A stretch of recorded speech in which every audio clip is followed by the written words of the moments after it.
Merci tout le monde de prendre le temps d'être là ce midi. C'est déjà un bon pas que vous faites pour tranquillement entrer dans l'univers du leader en santé ou tout simplement aller en apprendre un petit peu plus sur la nutrition, sur l'alimentation. Il y a énormément de choses en fait que je pourrais vous partager ce midi. Alors, j'ai tenté d'avoir une certaine structure à travers tout ça parce qu'effectivement, j'aurais pu digresser un petit peu dans tous les sens, mais c'est peut-être ce que je ferai aussi en cours de route en fonction de vos différentes interrogations, questions ou des échanges que nous aurons. Alors, voilà. Donc, je débute ça. Je voulais simplement vous raconter un petit peu de quelle façon l'idée du programme Leader en santé m'était venue. Et puis, en fait, c'est en discutant avec, selon moi, un grand homme d'affaires là, qui s'occupe, en fait, d'accompagner les équipes de direction pour passer de la performance à l'excellence. Donc, il applique avec eux, finalement, une démarche qui est appliquée un petit peu partout à travers le monde. Et puis, j'ai rencontré cette personne-là il y a 1 an et demi parce qu'il souhaitait avoir une évaluation nutritionnelle, un plan nutritionnel pour corriger un petit peu ses problématiques digestives qui, tranquillement, faisaient en sorte qu'il avait un petit peu de difficulté à bien performer au travail, à animer ses sessions de groupe et tout ça, de par le fait qu'il avait comme toujours mal au ventre, puis bon, il fallait toujours qu'il soit à proximité d'une toilette, là, finalement. Donc, ça allait pas très bien, ses affaires, et son état de santé, finalement, nuisait à ses performances non pas académiques, là, mais ses performances au travail. Puis je lui ai demandé depuis combien de temps, en fait, il vivait avec cette problématique-là, et ça faisait plusieurs années. Et là, j'ai dit, mais qu'est-ce qui fait qu'aujourd'hui, maintenant, c'est le temps, finalement, de mettre en place certaines actions ou certains changements. Puis malheureusement, il m'a partagé une triste nouvelle et il me dit, Andréane, j'ai appris la semaine dernière que mon meilleur ami allait décéder d'un cancer. Puis la triste nouvelle à partir de ça également, c'est que le cancer dont il était victime était un cancer qui faisait partie de ceux pouvant être évités s'il avait eu de meilleures habitudes de vie. Alors, mon client, il me disait, Andréane, c'est assez fou parce que cette personne-là a investi sa vie, a investi tout ce qu'il avait dans son entreprise et maintenant, il va laisser derrière lui sa famille, ses amis et sa vie, finalement, à travers tout ça. Donc, il m'a dit, ben moi, c'est le temps de me prendre en main, c'est le temps d'appliquer finalement certains changements pour modifier ça tout de suite. Puis j'ai l'impression qu'il n'est pas le seul dans cette situation-là, dans le sens que on dirait qu'on attend que cette triste réalité-là affecte les gens que l'on connaît ou tombe un petit peu sur des gens autour de nous avant de se mettre en action, avant de mettre des choses en application. Puis, c'est quelqu'un, en fait, comment dire, j'ai l'impression qu'on a souvent l'impression que la maladie va frapper le voisin, mais pas nécessairement nous. Et dans ce contexte-là, bien, c'est sûr que j'ai l'impression qu'on définit la santé comme étant l'absence de maladie. Donc, j'ai passé un petit peu par le côté maladie pour revenir vers le volet santé, mais je trouve que le fait de définir la santé comme étant l'absence de maladie, bien, finalement, c'est fort réducteur, à mon avis, pour une réalité qui est si importante. Hein, vous savez, à chaque début d'année, on se souhaite la santé parce qu'on sait que sans elle, on ne va pas très loin. Mais en même temps, qu'est-ce qu'on fait réellement au quotidien pour cultiver cette santé-là, pour la savourer finalement au jour le jour? Vous le savez, je suis moi-même entrepreneur. Pour celles et ceux qui me connaissent, je suis également une nouvelle maman depuis 7 mois d'un bébé très dynamique, très énergique et qui malheureusement, jusqu'à maintenant, ne dort pas beaucoup. Donc, je suis fatiguée, et oui, parce que je manque de sommeil. Et finalement, bien, en tant qu'entrepreneur, je vis votre réalité, je vis les défis, en fait, des leaders et des entrepreneurs. Puis, je réalise aussi que quand je fais cet accompagnement-là dans le programme Leader en santé, mais j'ai affaire à des gens qui sont comme moi, hein, des gens dynamiques. On a toujours le cerveau en ébullition, on a toujours tout plein d'idées, on doit focusser, on est des gens d'action, on est des gens de défis et des gens de résultats. Bref, on a entre les mains une réelle Formule 1, mais trop souvent, on n'en prend pas suffisamment soin. Et je compare souvent un accompagnement ou une prise en charge à un entraîneur. Il n'y a pas d'athlète. Il n'y a pas d'athlète qui va aller aux Jeux olympiques pour gagner la médaille d'or sans son entraîneur. Puis l'entraîneur, ben, il ne fera pas de cadeau à l'athlète. L'entraîneur, il ne lui dira pas que c'est facile, il va le mettre à l'épreuve. Alors, pour être au top de notre énergie, de nos performances, pour atteindre cet état de santé optimal-là, on n'a pas le choix nécessairement de faire les efforts qu'il faut et de faire les modifications qu'il faut pour atteindre cet état-là. Alors, je vais vous partager en fait dans quelques instants quelle est ma propre définition de ce qu'est la santé. Puis je pense que ça va vous mettre, en fait, ça va mettre la table pour qu'on puisse voir ensemble à quel point on a le pouvoir de changer les choses, de faire la différence sur ce que nous sommes, puis sur ce que nous souhaitons devenir également. Alors, si je vous posais la question, êtes-vous un leader en santé? Mais avant même de se poser cette question-là, je crois qu'on doit se poser la question suivante. Qu'est-ce que c'est être en santé? Bon, on a dit tantôt, c'est l'absence de maladie. Ça, on est tous d'accord. Maintenant, avant de créer le programme Leader en santé, je posais cette question-là à plusieurs leaders et entrepreneurs pour avoir une idée un peu. Puis la réponse la plus populaire qu'on me disait, c'est « Ah, ben, tu sais, je bouge, je cours des marathons, je fais mon 5 km à tous les jours, je vais m'entraîner. Donc, ben oui, je pourrais dire que je suis en santé. » Génial! On s'entraîne, on bouge, c'est une bonne carte en poche. Mais il y a tellement autre chose qu'on peut ajouter au volet activité physique pour aller chercher cet état de santé optimal-là. Donc, on en discutera. Mais avant d'aller plus loin, je suis curieuse, là, on est plusieurs ensemble sur ce webinaire et j'aimerais que vous puissiez aller dans l'onglet « Converser », là, puis que vous puissiez m'écrire quelle est votre propre définition de la santé. Ça peut être quelques lignes, ça peut être quelques mots, mais j'aimerais tâter le pouls un peu. Si je vous demandais qu'est-ce que c'est être en santé, qu'auriez-vous tendance à me répondre? Et là, réfléchissez pas trop. J'ai besoin vraiment de réponses très du tac au tac. Qu'est-ce que c'est pour vous être en santé? C'est un équilibre, un tout entre l'alimentation, le sport, santé physique et mentale, bien avec soi-même, la vitalité du matin jusqu'au soir, une vie équilibrée, un équilibre entre travail, famille. Génial. Donc, on va chercher vraiment toutes les sphères de la santé, donc autant physique, mentale que sociale. Un fonctionnement optimal dans la journée, une énergie interne, physique, la capacité, oui, effectivement, de faire notre activité physique, mais aussi les activités dans la journée. Génial. Être capable de performer dans tous les aspects de notre vie. Super. Énergie, vitalité. On parle beaucoup d'équilibre, de satisfaction envers soi-même. C'est intéressant, ça aussi. Le bien-être corporel, zénitude avec notre être. Mon Dieu, c'est intéressant vos réponses. J'aime ça entendre ça. Génial, génial. Parfait. Je ferai peut-être un petit peu de surf là-dessus. Sinon, bon, c'est nos habitudes de vie, dans notre vie en général. Bon, effectivement, je suis contente d'entendre. En fait, je suis contente de lire tout ça parce que je vois effectivement qu'on veut vraiment venir doser la santé physique et la santé mentale. Puis vous allez voir à quel point il y a certaines choses qu'on peut travailler qui ont un impact direct sur les deux. Donc, autant la santé physique que la santé mentale. Donc, vraiment intéressant. Maintenant, j'ai envie de vous donner ma propre définition. Là, vous allez voir à quel point moi, j'inclus beaucoup de choses dans le concept de santé globale, mais en même temps, j'ai bien mis la table tout à l'heure, je vous ai dit, je veux que vous soyez de réels Formule 1. Donc, pour moi, la santé, c'est, et là, j'ai ma petite liste, permettez-moi de regarder ça, là, parce que je veux vraiment pas en oublier, c'est d'avoir un sommeil réparateur, d'être en mesure de faire une saine gestion du stress, d'avoir une humeur positive, agréable, donc autrement dit, moins de symptômes dépressifs.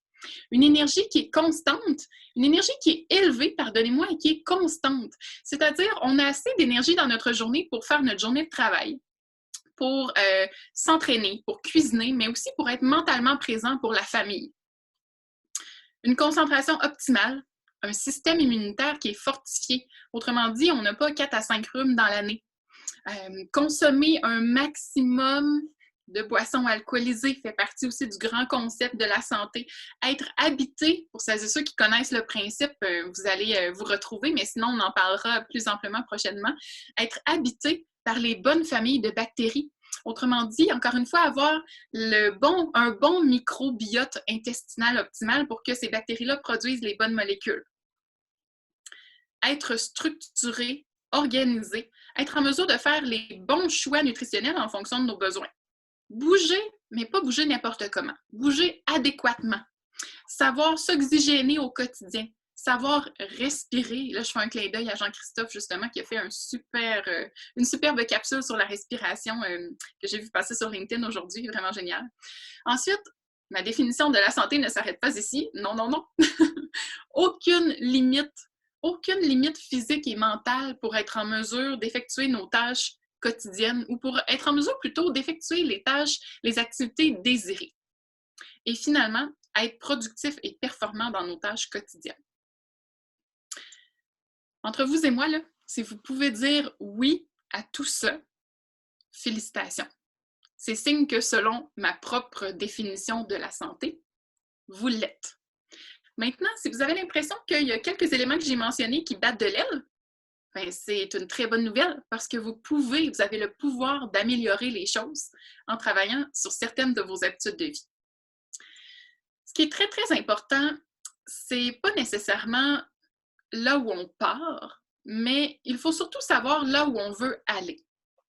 Donc, qu'on soit très débutant en matière de changement d'habitude de vie, qu'on soit très avancé, peu importe le niveau, il y a toujours moyen d'améliorer certains éléments, mais l'objectif, c'est pas nécessairement qu'on soit tous des gens qui faisons des Ironman ou bien qu'on soit tous des gens qui consommons tel ingrédient ou tel aliment. L'objectif, c'est de s'améliorer pour aller chercher vraiment le niveau de santé optimal que l'on désire. C'est sûr, et je ne vous ferai pas de cachette, tout comme un entraîneur et son athlète, que pour atteindre et maintenir, pour maintenir les habitudes de vie qui vont vous permettre d'atteindre un état de santé optimal, ça va nécessiter des efforts et ce ne sera pas nécessairement facile. Mais au-delà des efforts, ça va nécessiter également certains ingrédients essentiels. À commencer par la conscience que vous avez de l'impact de vos habitudes de vie sur votre santé. Puis ça, on va s'en parler tout à l'heure, mais le concept du « what's in it for me », c'est important de dire, bien, si je fais tel changement dans mes habitudes de vie, ça a tel impact, donc ça a vraiment une plus-value pour moi. Donc, cette conscientisation-là, elle est importante. Deuxième ingrédient essentiel, la connaissance. C'est bien difficile de vouloir changer des habitudes de vie ou de vouloir intégrer des nouveaux concepts, mais si on ne sait pas pourquoi on l'intègre ou qu'est-ce que ça a comme impact sur moi, ça va être bien difficile d'intégrer ça et de le maintenir. Donc, cette connaissance-là, ces connaissances-là, en fait, je vais vous en partager quelques-unes aujourd'hui que vous pourrez ajouter à vos bagages, puis par la suite, vous pourrez en ajouter en cours de route et en cours de parcours. Ça vous prend aussi un bon support. Je reviens encore une fois à mon athlète. On n'a aucun athlète qui s'en va aux Jeux olympiques sans son entraîneur. On n'a aucun entrepreneur ou leader qui ne vous dira pas à quel point c'est important d'être bien entouré en affaires. Puis sinon, eh bien, si je reviens à mon exemple de Formule 1, on n'a aucune Formule 1 qui n'est pas inspectée par les meilleurs experts dans le domaine. Donc, c'est bien important ce support-là. Au-delà de ça, ça vous prend aussi le support des pairs de votre entourage et ça vous prend un ingrédient, je crois, j'aurais dû le nommer en premier, en fait, là, la motivation intrinsèque, c'est-à-dire votre propre motivation. Vous ne le faites pas pour les autres, vous le faites pour vous-même. Et maintenant, si vous avez cette motivation-là, un peu comme mon client de départ qui s'est dit « Mais moi, c'est le temps que j'agisse là, parce que je ne veux pas nécessairement me retrouver dans la même position que mon meilleur ami. » Donc, ayez cette raison-là toujours en tête, puisque c'est celle-là qui va vous permettre de passer à travers certains obstacles que vous allez rencontrer. Et c'est surtout cette raison-là ou ces raisons-là qui vont vous permettre d'être motivé à maintenir les changements que vous avez intégrés.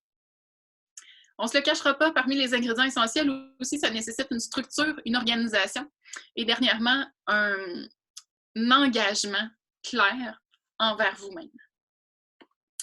On va se le dire, là, actuellement, on vit dans une période assez difficile, avouons-le. Donc, qu'on soit en arrêt de travail, qu'on soit un entrepreneur qui a peur un peu de tout perdre actuellement, ou au contraire, qu'on soit un entrepreneur qui a le vent dans les voiles parce que on était au bon moment pour gérer cette crise-là. Donc, peu importe dans quelle situation on se retrouve actuellement, on a besoin du bon carburant et des bons soins pour passer à travers cette crise-là, mais surtout pour saisir les opportunités aussi qui découleront de cette crise-là. Alors, il faut avoir l'énergie et les performances nécessaires à affronter tout ça, puis par la suite à se relever en même temps que tout le monde se relèvera de ça.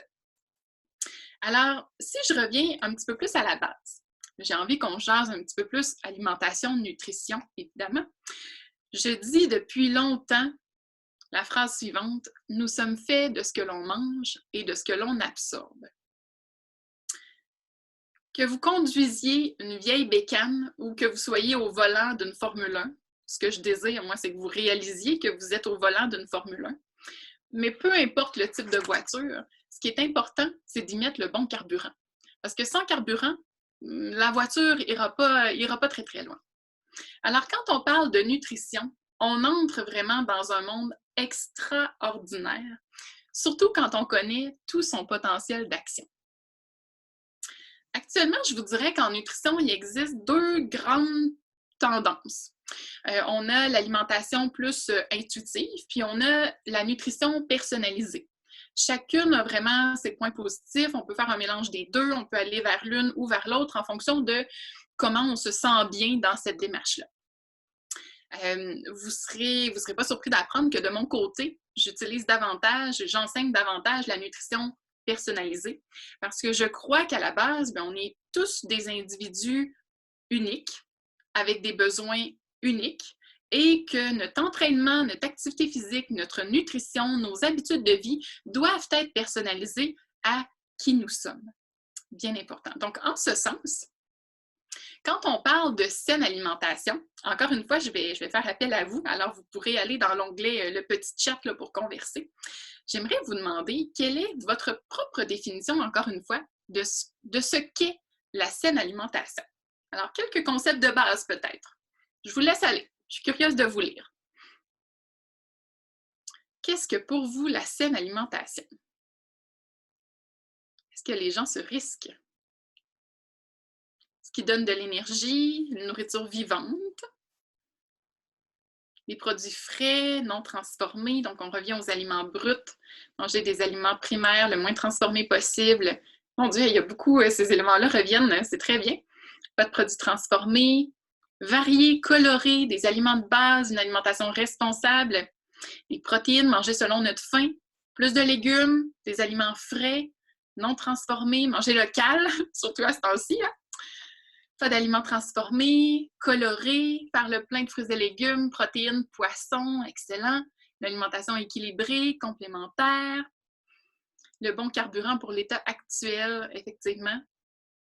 Super. Quoi d'autre? Est-ce qu'on aurait des aliments? Ah, une alimentation variée, effectivement. Variée, colorée, ce sont des choses qui sont revenues. Parfait.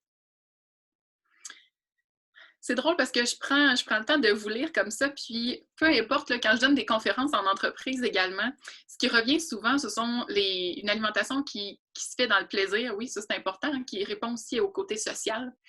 Ce qui revient souvent quand je pose cette question-là, selon les thématiques des conférences, évidemment, c'est les grands concepts qu'on connaît bien. Donc, c'est quoi la saine alimentation? Bon, c'est une alimentation qui est basée sur les protéines, où est-ce qu'on n'a pas trop de sucre raffiné, pas trop d'aliments transformés, qui est à base de fibres, contient beaucoup de fruits et légumes, une alimentation non transformée. Parfait. Bon, là, ça me prouve une chose, ce qui est absolument génial, c'est que vous connaissez bien les principes de base de ce qu'est la saine alimentation. Maintenant, qu'est-ce qui fait que nous ne sommes pas tous en pleine forme et en pleine santé? Si on connaît tout ça. Quand je vous parlais des ingrédients essentiels tout à l'heure, je vous ai dit la connaissance, c'est une chose. Maintenant, pourquoi on n'est pas nécessairement en mesure d'appliquer ces concepts-là? Est-ce que c'est parce qu'on ne les comprend pas nécessairement? Est-ce que c'est parce qu'on n'a pas de motivation à les intégrer? On ne connaît pas nécessairement la plus-value pour nous?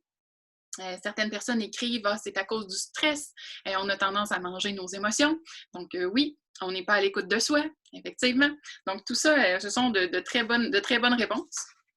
Puis au-delà de ça aussi, c'est que des fois, on manque justement de cette motivation-là à appliquer les grands concepts.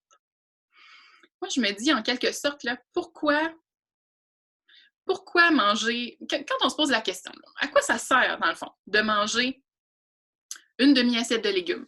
À quoi ça sert d'intégrer plus de protéines végétales au menu? 2-3 portions de poisson par semaine. Pourquoi on doit bien s'hydrater? 6 à 8 verres d'eau par jour. Qu'est-ce que ça m'apporte en tant qu'individu, en tant que leader, en tant qu'entrepreneur? Notre cerveau, constamment mis en situation d'urgence, il veut du sucre, effectivement. Il y a toute l'influence du marketing, effectivement. Ah, c'est super intéressant tout ce que vous écrivez. On reviendra là-dessus, justement, dans notre période d'échange. Là, il y a plein de belles choses qui s'ajoutent. À toutes ces et ceux actuellement qui me disent sérieux, Andréane, là, je reviens un petit peu au volet leader et entrepreneur. Là. As-tu l'impression, Andréane, que ma nutrition va vraiment faire un effet ou avoir un impact sur mon chiffre d'affaires ou sur le succès de mon entreprise? Mais moi, j'ai envie de répondre un petit peu de la même façon. Ben, sérieux, madame une telle ou monsieur un tel, combien vous coûte un employé qui est en arrêt de travail? Ou combien d'heures dans une semaine, d'heures inefficaces ou non productives, vous passez à travailler à cause que vous êtes fatigué. Vous avez de la difficulté à focusser, à optimiser le temps, travail-famille.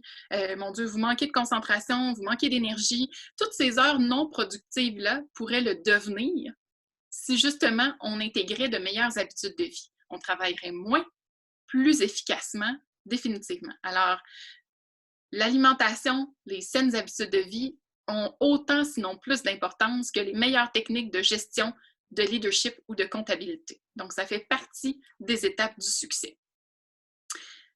J'ai toujours dit que la santé de notre entreprise passe par la nôtre. Alors maintenant, avant d'entrer dans les détails un petit peu plus croustillants, avant d'aller chercher un petit peu de notions plus théoriques, les grands concepts, j'ai envie, là ça fait à peu près 20 minutes, ouais, c'est ça que vous m'écoutez, donc si je veux maximiser la quantité d'informations qui va entrer dans votre cerveau là, pour les 15 prochaines minutes, je vais vous lancer un premier défi. Si vous ne le faites pas, vous êtes bien mal parti, hein, parce que c'est un défi très, très, très, très, très facile. Alors, pour la prochaine minute, là, ça va être top chrono, là, vous pourrez utiliser cette minute-là pour faire juste une petite pause. Une pause mentale, je vais vous demander de vous lever, bouger, vous étirer un petit peu. Profitez-en pour aller vous chercher un grand verre d'eau. L'hydratation, c'est super important. Buvez quelques gorgées de thé. Bref, à midi 28 et quelques secondes, là, on revient. Donc, on prend le temps de se décourdir un petit peu puis de boire un bon grand verre d'eau. On fait quelques gorgées d'eau.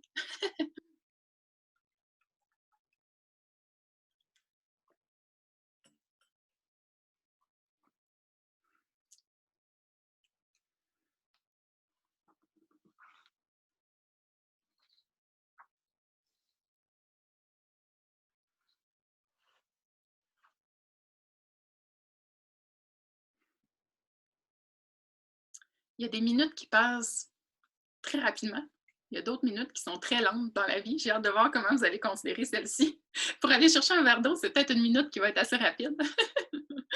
Pour se lever, s'étirer, c'est encore drôle. On voit qu'on en a beaucoup, qu'on a beaucoup à faire, qu'on peut faire beaucoup pendant une minute.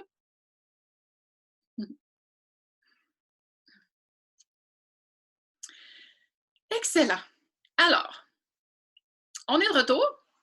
Notre petite minute vient d'être bien utilisée pour se réoxygéner un petit peu.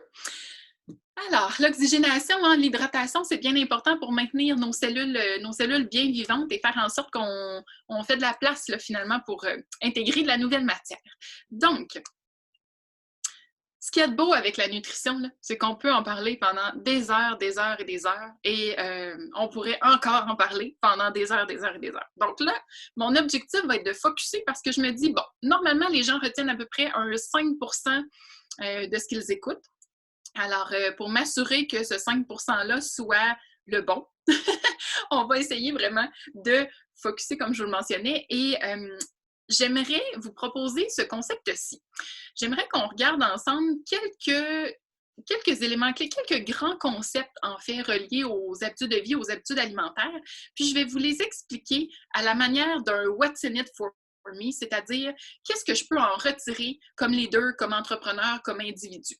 À partir de ça, là, vous allez commencer à comprendre, à interpréter un petit peu comment les choses se réalisent, se matérialisent, et ainsi de suite. Et là, on va pouvoir décliner ou traduire tout ça en objectifs concrets. De ces objectifs-là, bien, je vais vous inviter en tant que personne à dire, OK, ben moi, je l'atteins pas. Qu'est-ce que je peux mettre en place dans les prochaines semaines pour tester ce que je viens d'apprendre avec Andréane et par la suite, essayer de maintenir tout ça. Donc, on débute ça. Vous savez, celles et ceux, encore une fois, qui me connaissent ou qui me suivent sur mes réseaux sociaux, quand je fais des chroniques radio, j'y vais toujours avec un principe très simple, soit le top 5 d'Andréane. Alors, j'ai eu envie de créer un petit peu cette même structure-là. Donc, je vais y aller pour le top 5 des éléments à intégrer pour faire le premier pas dans l'univers du leader en santé. Et c'est donc bien beau. De la musique à mes oreilles, vous trouvez pas? Donc, premier élément de ce top 5. Puis là, c'est sûr que vous allez avoir plein de questions. Alors, si vous le souhaitez, vous pouvez les noter dans le chat. Sinon, notez-les à côté. Puis quand on ouvrira les micros, là, on pourra partager tout ça. Puis je répondrai avec grand plaisir à vos questions. Premier grand principe, il y en a certains qui l'ont appliqué à la petite pause d'1 minute que je vous ai donnée. Bien s'hydrater. Très important, vous savez, le 2/3 de votre corps est constitué d'eau. C'est la preuve qu'on en a besoin. Donc, l'hydratation, ce que ça permet, c'est qu'au quotidien, là, si vous mangez tous les ingrédients, tous les aliments dont votre corps a besoin, eh bien, finalement, ces nutriments-là, dans un corps qui est bien hydraté, vont se rendre plus rapidement aux cellules et donc les cellules vont avoir un travail optimisé, maximisé. Et pendant que les cellules travaillent d'arrache-pied comme ça, normalement, elles fabriquent un petit peu de déchets. Alors, si vous êtes bien hydraté, ces déchets-là vont être éliminés beaucoup plus rapidement également. Autrement dit, un corps qui est bien hydraté, c'est un corps dont les cellules fonctionnent à pleine capacité. Vous savez aussi que l'eau, si on regarde ça tel quel, là, ce sont des molécules, hein, c'est une molécule biochimique. Alors, c'est une molécule qui est constituée de 2 atomes d'hydrogène et d'1 atome d'oxygène. Alors, ce sont des atomes dont le corps a besoin pour tout plein de réactions biochimiques. On a besoin d'hydrogène et on a besoin d'oxygène. C'est entre autres la raison pour laquelle on a autant d'eau en dedans de nous. 75% de notre cerveau est constitué d'eau. Donc, on a tous la tête pleine d'eau, qu'on le veuille ou non, et c'est très, très, très important que le cerveau, justement, soit bien hydraté. Alors, traduisons cela en objectif. Pour être au top de notre énergie et de notre concentration, on doit demeurer bien hydraté, et on parle d'un 6 à 8 verres d'eau par jour en moyenne, incluant les thés et les tisanes. Je vais conclure ici, encore une fois, pour vous aider à focusser là, dans les différents changements d'habitude de vie que vous aimeriez intégrer après le webinaire d'aujourd'hui. Deuxième élément.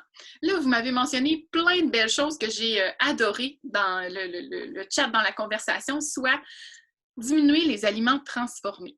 C'est sûr qu'on a beaucoup d'aliments transformés qui sont quand même de très bons aliments. Je vais plutôt changer cette formulation-là pour vous dire diminuer les aliments dont la liste des ingrédients est très longue. Pour la plupart d'entre vous, là, vous êtes à la maison actuellement. Alors, après le webinaire, là, je vous donnerai le défi d'aller dans votre frigo, votre garde-manger. Retirez tous les aliments, juste faites l'exercice pour le plaisir. Là.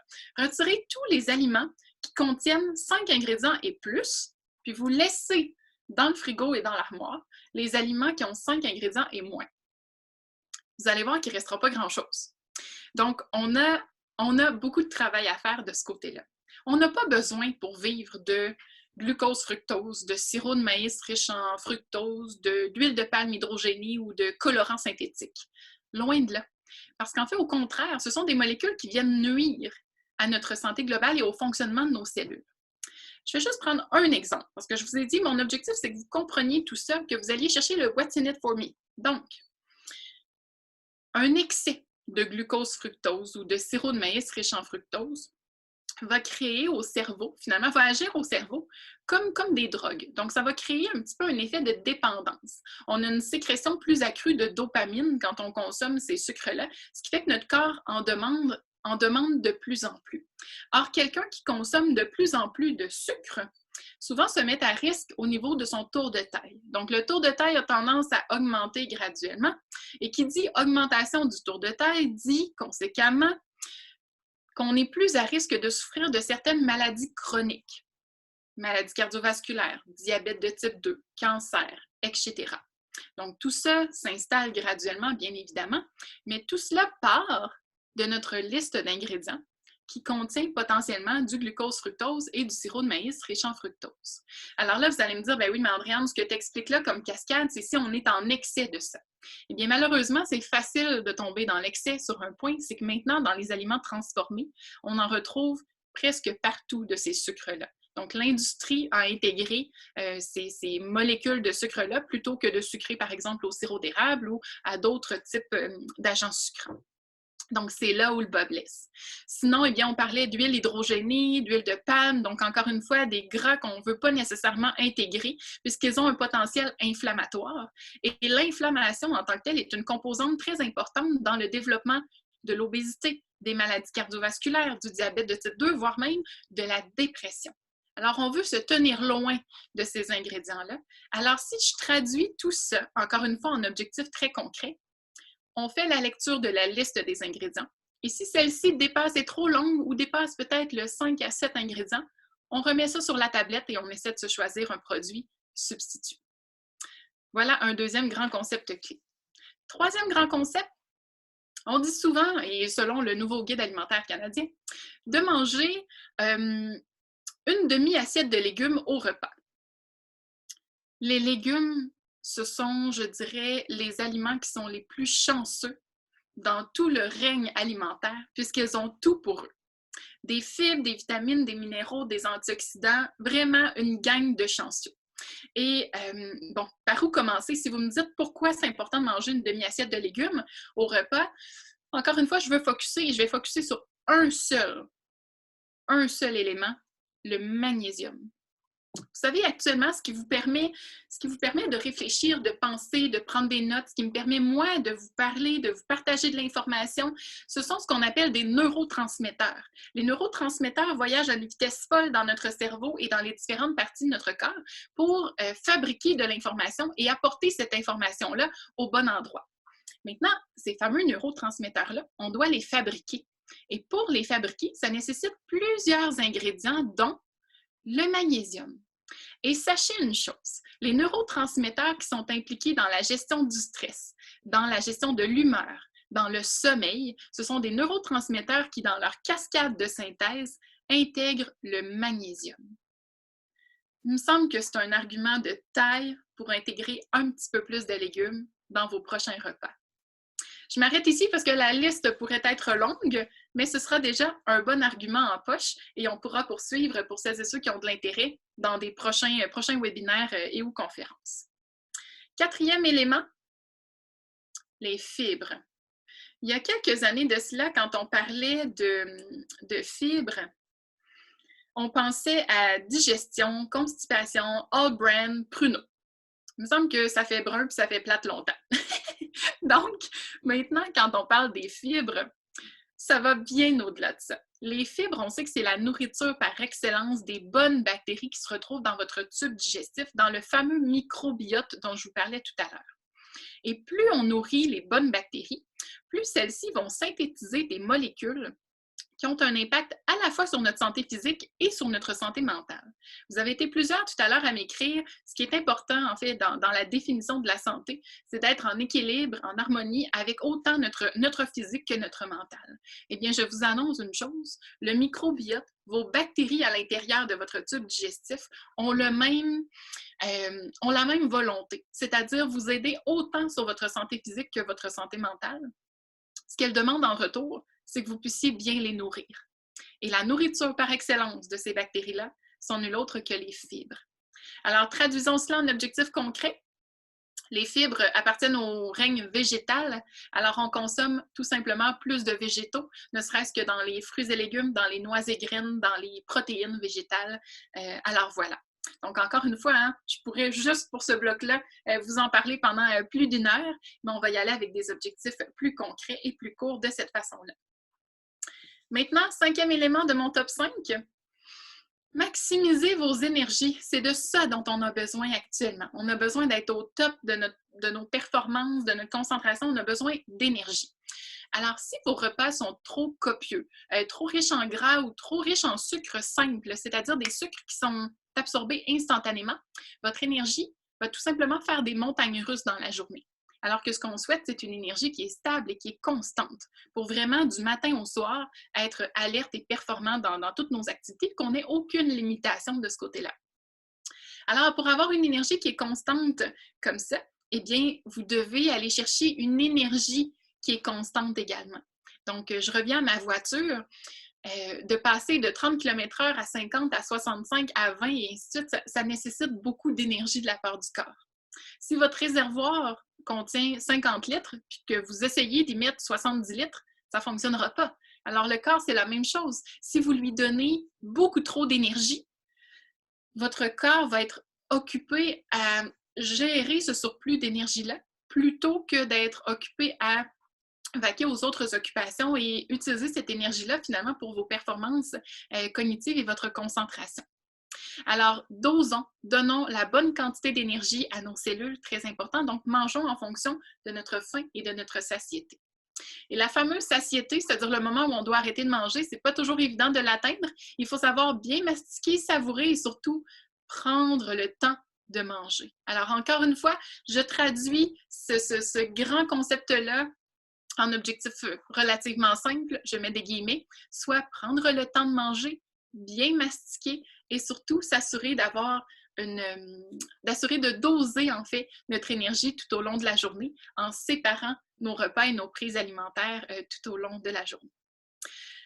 Alors voilà, on est arrivé à la fin de ce top 5 et je me suis dit, bien, j'espère avoir donné suffisamment d'informations pour que vous puissiez aller chercher quelques objectifs à travers tout ça, les mettre en application et vivre ce que